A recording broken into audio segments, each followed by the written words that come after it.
Listen to me now. There comes a time when some people try to mess with the wrong country. You know what I'm talking about? When the big shots think they can still push around nations like it's the old days, when certain leaders make comments about India, thinking they'll just take it quietly like before. But let me tell you something that happened recently that will pump you up.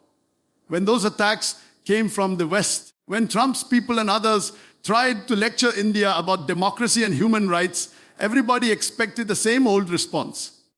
You know, the polite diplomatic letter, the quiet backroom discussions, maybe some soft words to smooth things over. Instead, what the world got was a masterclass in how to destroy your critics without even raising your voice. And let me tell you, it was absolutely beautiful to watch. Now, for decades, you know what the world expected from India. They expected the same old routine. Bow down, say please, say thank you, take the hits and smile. Be grateful for scraps. Be happy with leftovers. Keep your mouth shut when the big boys are talking. That was the old India, and everybody got comfortable with that India. You see, the Western powers got used to this pattern. They could make any statement, throw any shade, question any decision, and expect India to respond with diplomatic politeness. We regret the misunderstanding they expected to hear. We value our partnership they thought would come next. We look forward to dialogue, was supposed to be the standard response. That's how the game was played for generations. The former colonial powers would speak, and the former colonies would listen respectfully. They would criticize, and the criticized would explain. They would lecture, and the students would take notes. But listen up, because I'm about to blow your mind. That India, it's terminated, gone, finished, dead and buried. But that what replaced it is something nobody saw coming. Something that changed the entire dynamic of global politics in one single response. What we got now is a completely different beast. A new India that doesn't ask for permission. A new India that doesn't need approval. A new India that walks into the room and everybody stops talking because they know a real champion just arrived. This new India has been building quietly for years. While others were talking, India was working. While others were making promises, India was delivering results. While others were playing political games, India was solving real problems for real people. And slowly the world started to notice. They saw the space program launching rockets for a fraction of NASA's cost. They saw the digital revolution connecting 1 billion people to the internet. They saw the economic growth lifting hundreds of millions out of poverty. They saw the vaccine production saving lives not just in India, but around the globe. But some people, they don't like it when the underdog becomes the champion. They don't like it when the student surpasses the teacher. They don't like it when their comfortable assumptions get challenged by uncomfortable realities. See, when the attacks came from certain Western leaders, when they tried to lecture India about how to run its own house, everybody was waiting for the same old response. They expected India to scramble, to make excuses, to bend over backwards, trying to explain itself. That's what they were used to. The critics probably thought they had this figured out. They probably prepared for damage control, for backtracking, for the usual diplomatic dance where India would soften its positions and make compromises to keep everyone happy.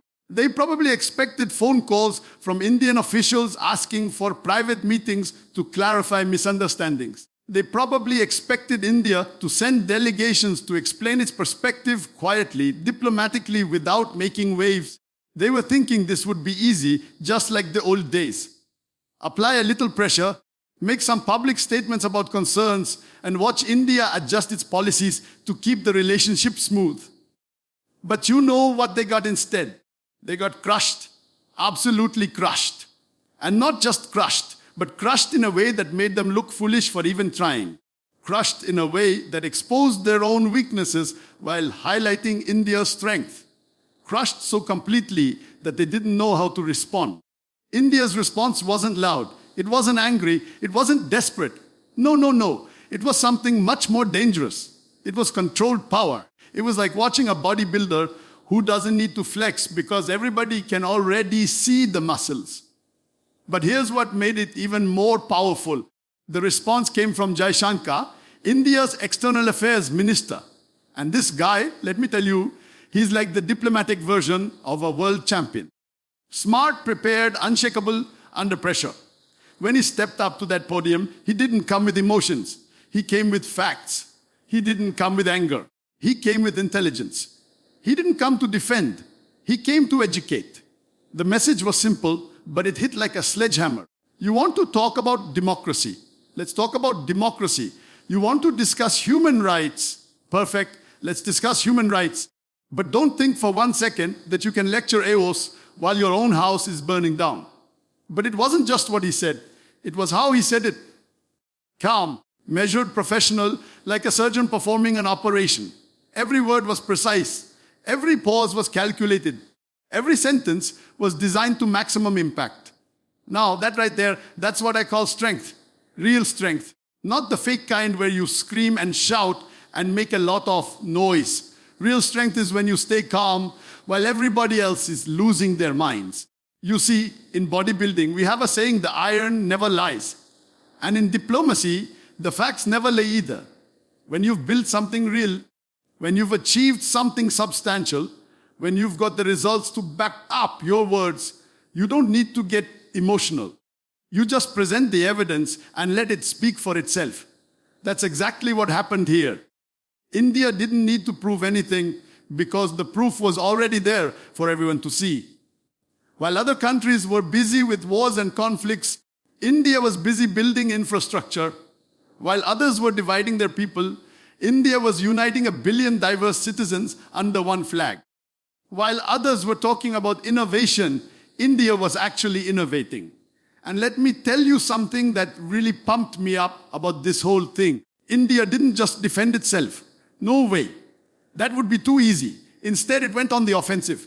But not with anger, with facts, not with emotion, with intelligence, not with excuses, with achievements. It's like when someone challenges you in the gym, questioning your form, your technique, your dedication. You don't argue with them. You don't waste energy getting mad. You just add more weight to the bar and show them what real strength looks like. That's exactly what India did on the global stage. The beauty of this response was that it exposed the double standards that have existed for decades. When Western countries make decisions based on their national interests, it's called leadership. When India does the same thing, suddenly it's called nationalism. When Western countries prioritize their citizens, it's called good governance.